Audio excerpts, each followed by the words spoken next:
네, 실시간으로 시장 대응하고 싶으시다면 매일경제TV와 함께 하시길 바라겠습니다. 자, 실시간 랭킹을 통해서 이 시간 여러분들이 가장 많이 검색하고 있는 종목들 왜 검색했는지, 그래서 나는 어떤 투자 전략을 세워야 되는지 하나씩 알아보도록 할게요.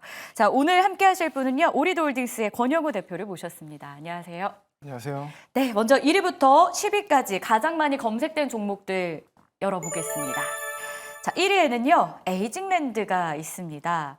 왜 급등하는 거지? 오전장에 막 빠르게 올라오길래 사실은 저같이 이게 궁금해서 많이들 검색하셨던 것 같아요. 그리고 2위에는 머큐리가 있는데요. 재료가 있어요. 와이파이 6E, 이 무선 공유기를 최초로 북미에 공급했던 개별 재료 안고 급등하고 있습니다. 그리고는 원전주 계속 이야기 나오죠. 체코 계약 보류 소식이 하락 중인데 그럼에도 꾸준히 탑픽으로 언급되고 있는 두산 에너빌리티도 함께합니다. 경영권 분쟁 이슈 앞서서도 봤는데요. 고려아연, 예림당 확인되고요. 자, 이틀째 하락 중인 한화 인더스트리얼 솔루션주도 이름을 올립니다. 근데 최근 주가 보면 경쟁사로 꼽히는 한미반도체와 주가가 굉장히 상반되게 갔어요. 한미반도체가 오르면 한화인더가 하락하고 한화인더가 상승하면 한미반도체가 떨어지고, 오늘은 두 기업 함께 약세를 기록하고 있죠. 카티스라는 종목은 이틀째 상승하는데요. 요즘 북한군의 움직임이 활발한 상황이다 보니까 관련주로서의 부각이 있습니다.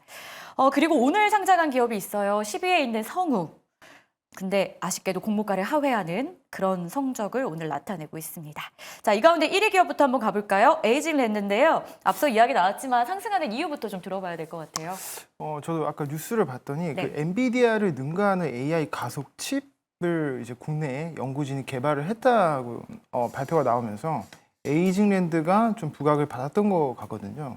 근데 사실 좀 자세히 살펴보면 에이징랜드가 개발한 거는 아닌데 이제 에이징랜드가 그 슈퍼컴퓨터 AI 가속기 칩을 어쨌거나 제작을 하고 있기 때문에 그런 부분을 통해서 이제 좀 부각을 받았던 것 같고, 최근에 그 흐름을 보니까 거래가 상당히 많이 발생했거든요. 네. 주가가 이제 많이 떨어진 상태에서 상한가를 좀 달성하고 이랬던 흐름이 나왔는데, 그 보니까 TSMC 수혜주로 이제 또 꼽히잖아요. 네. TSMC에다 어쨌거나 납품을 하고 또 그런 부분에 대해서 수혜 기대감으로 상승을 했었는데, 또 얼마 전에 그 하이닉스가 이제 테슬라에다가 ESSD 그 1조 규모를 이제 공급을 이제 논의를 뭐 한다 뭐 이런 얘기 때문에 에이징랜드가 또 상승이 나왔었습니다. 그래서 이런 계속 보니까 이슈가 계속 붙어주는 걸 보니까 이게 분위기가 좀 괜찮다라는 생각이 들고, 지금 같은 어떤 이슈로 상승한 게 아니거든요.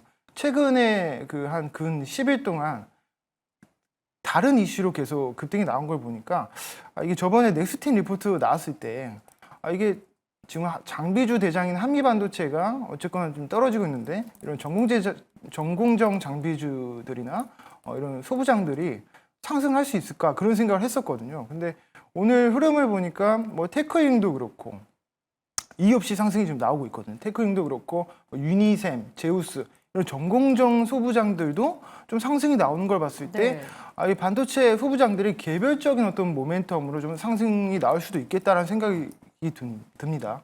그래서 개별주 모멘텀, 유니셈은 오늘 그 삼성전자가 좀 발표가 있었잖아요. 뭐 DS 쪽 부분에서 이제 임원진을 좀 교체하고 또 영업이익이 좀 안 좋게 나왔기 때문에 그런 부분에 있어서 DS 부분에 소부장 쪽에 좀 투자를 한다 뭐 이런 의견도 좀 나왔던 것 같아요. 그래서 이런 부분 때문에 여서인지는 모르겠지만 어쨌건 소부장주들 흐름이 최근에 어떤 반도체 전체 섹터랑 커플링하지 않고 개별적으로 좀 상승이 나오고 있기 때문에 당분간 그 흐름 유의하면서 좀 매매를 좀 해봐도 좋겠다 그런 생각이 듭니다. 알겠습니다. 에이징랜드 이야기를 주시면서 반도체 장비 코멘트를 함께 해주셨는데요. 그 안에서도 상승률을 보면은 뭐 미래산업, STI, 유니테스트, 그리고 우리가 잘 아는 테크행 등도 이름을 올립니다. 주성 엔지니어링도 있고요. 이 안에서의 탑픽까지 에이징랜드가 가능하다 보십니까? 일단 많이 올랐기 때문에 이 안에서 에이징랜드보다는 저는 그 유니셈이나 이 전공정 쪽에서 안 오른 그 주식들, 뭐 제우스도 괜찮고, 뭐 테크잉도 제우스도 오늘 많이 오르네요. 네, 테크잉도 괜찮고, 그래서 그 한미 반도체처럼 무거운 주식이 아니라면 소부장주들이 좀 이렇게 순환매 방식으로 좀 이슈를 부각받으면서 오를 수 있다고 생각합니다. 그리고 삼성전자 같은 경우에도 보니까 제가 저번에 이제 바닥이다 좀 사야 된다 이렇게 말씀드렸잖아요. 근데 이제 2, 3일 전부터 외국인이 이제 순매수세가 들어오고 물론 어제 오늘은 좀 반납을 했습니다만 어쨌거나 들어왔다는 것 자체가 의미가 있는 거기 때문에 이렇게 바닥을 다져가는 과정에서 외국인이 이제 손바뀜이 나타나면서 수급이 들어올 가능성도 있다. 그렇기 때문에 소부장주들이 지금 또 주목받을 수 있겠다 그런 생각을 하고 있습니다. 알겠습니다. 반도체에 관심이 있으시다면 여러분들이 이 내용도 함께 기억해 보시면 투자 방향 잡는 데 도움이 되실 것 같고요. 자, 실시간으로 많이 검색된 종목 1위의 에이징랜드 들여다봤고 이번에는 매일같이 해도 또 점검이 필요해요. 경영권 분쟁 관련주들이 지금 돌아가면서 바통을 이어받으며 상승세를 보이고 있거든요. 오늘의 바통 주자는 티웨이 관련주들입니다. 예림당도 이름을 함께 올렸는데요. 자, 여러 종목 가운데 티웨이 관련한 종목이요. 주가 상승 면에서 가장 매력적인 종목이 있을지도 궁금하고 뭐 당사자인 티웨이 항공 홀딩스도 있지만 예림당은 어떨지 매력적인가요? 사실 원래 예림당보다는 티웨이항공이 네. 진짜 그 경영권 분쟁의 대상이거든요. 그렇죠.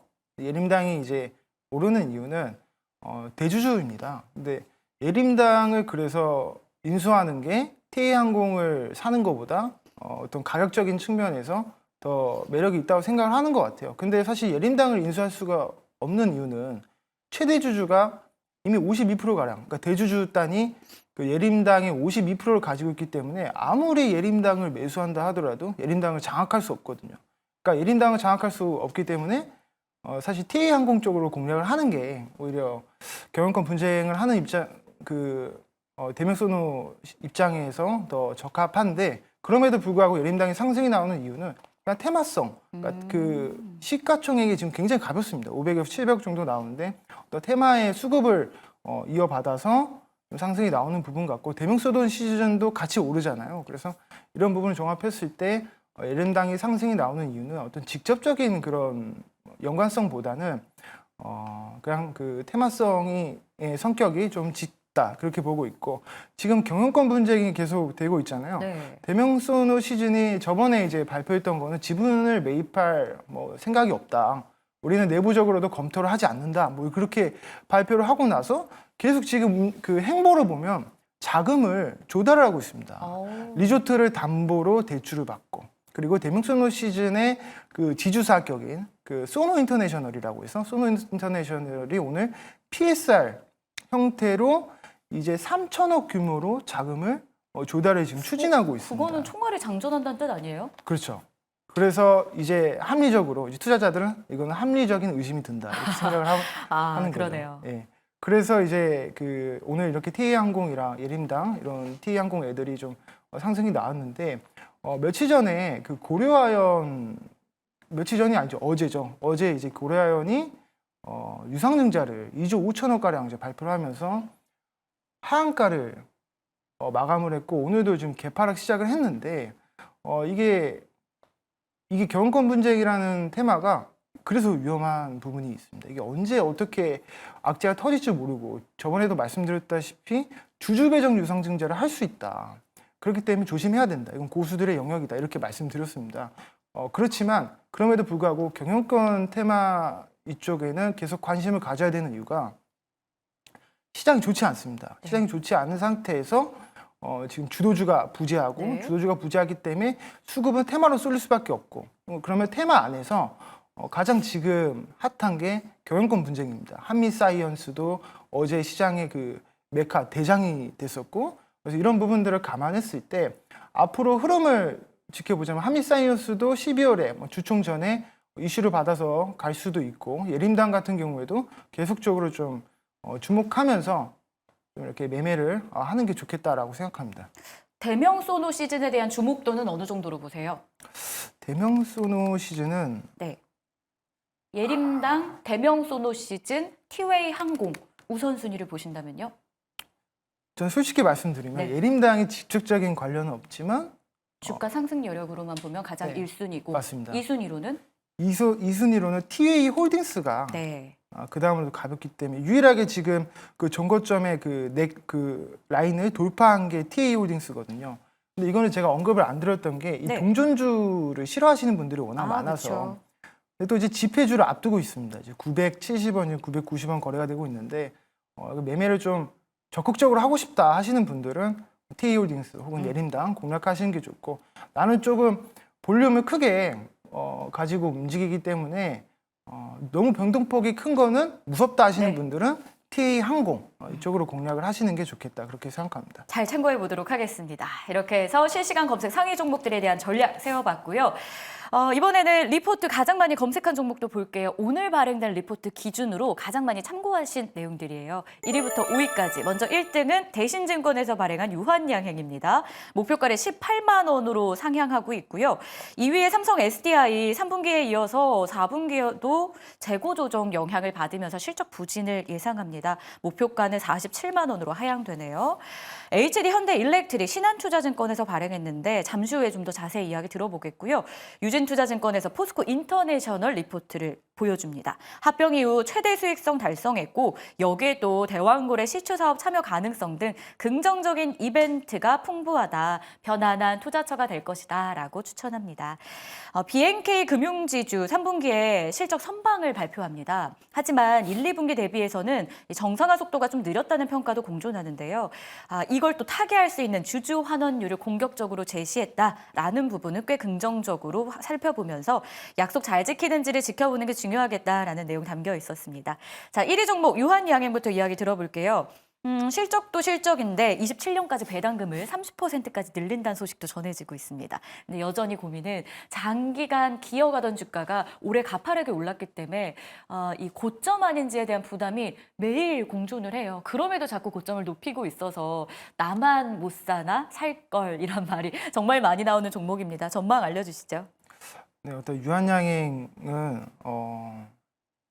말씀하신 것처럼 좀 상승이 좀 많이 나왔습니다. 근데 이제 고가권에서 지금 좀 조정이 나오고 있는 상태인데, 오늘 리포트를 읽어보니까 이제 리즈클루제 가치가 이 신약 가치로 부여가 됐었으나 이게 실적의 가시성을 좀 확보가 되면서 미래 영업 이익으로 좀 반영이 된다는 거. 그리고 또 최근 경쟁사의 어떤 주가 상승에 따른 멀티플이 상승이 된다는 거. 그래서 추가적인 모멘텀으로는 이제 출시 국가의 확대가 있고, 또 리브리반트의 병용요법 승인 등 마일스톤 수령으로 3분기 서프라이즈 실적을 기록했고 4분기 더 좋아질 거다, 이런 내용입니다. 네. 그래서 뭐 매수 의견은 바이고 목표 주가는 상향.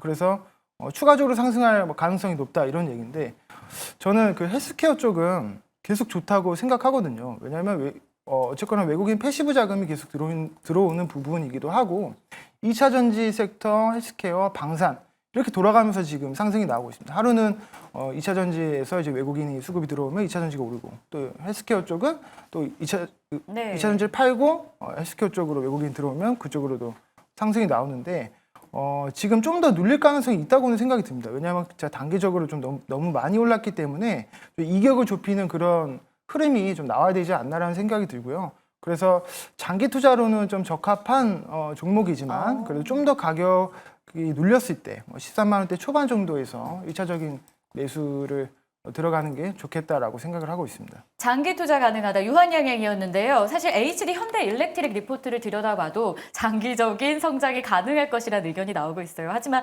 미국 대선에 따른 반덤핑 이슈가 있는 종목으로 저희가 알고 있어서 투자 매력도 어느 정도입니까? 근데 눌리면 매수 눌릴 관점입니다. 때 매수하자. 네. 왜냐하면 지금 박스권 상단을 어쨌거나 돌파를 못하고 네. 있거든요. 그래서 리포트도 보니까 의견은 매수인데 목표 주가는 높이지 않고 동일하게 맞아요. 유지를 했습니다. 그러니까 그 이유가 이제 일단 P와 Q는 똑같이 북미 쪽에서 뭐 수주 잔고도 좋고 상승하는 거는 맞는데, 아무래도 조금 워낙 이제 이 어떤 HD 현대일렉트릭의 그 데이터가 시장에 시장의 그 전력기기에 대한 데이터나 이런 것들이 주가에 많이 반영됐다라고 생각하는 측면이 많은 것 같습니다. 네. 그래서 지금 고점에 대한 부담이 좀 있는 것 같고, 이런 부분에 대한 것은 사실 실적으로 좀 증명을 해줘야 되거든요. 그러니까 초고압 변압기 쪽에서는 HD 현대일렉트릭이 어쨌거나 1등이지만 네. 지금 미 대선에 대한 그 불확실성도 있고, 그 정책에 대한 부분도 그런 불확실성도 있기 때문에 이것도 지금 가격이 좀 많이 떨어졌을 때 매수하는 게 좋겠다. 어느 정도 생각하고 가격이요? 30만 원대 초반까지는 좀 떨어져줘야 박스권 하단에서 좀 매수할 만한 그런 매력이 좀 있다고 생각하거든요. 그래서 역시 이 종목은 근데 PRQ가 역시 상승할 수 있는 종목입니다. 초과 변압기에 대한 어떤 쇼티지, 공급 쇼티지가 계속되고 있고 캐파를 막 공격적으로 증설하는 것도 아니기 네. 때문에 2025년도에 대한 그 캐파나 이런 부분들이 내년에 반영이 됐을 때 그래도 주가가 이 박스권 안에서는 계속 움직일 거라 보고 있고 매매 전략은 뭐 이게 고점을 계속 이어가는 형태의 흐름이 아니라서 박스권 매매를 하는 게 가장 적합하다 이렇게 생각하고 있습니다. 알겠습니다. 종목마다요 투자해야 되는 시기도 다 다르고요, 빠져나와야 될 시기도 다르고요. 그에 따른 저희의 전략이 더 중요해지는 시점인 것 같은데요. 권영우 대표와 함께 실시간으로 관심 갖고 있는 종목들에 대한 전략 이어가 봤습니다. 도움되셨길 바라면서 여기서 인사 나누도록 할게요. 고맙습니다. 고맙습니다.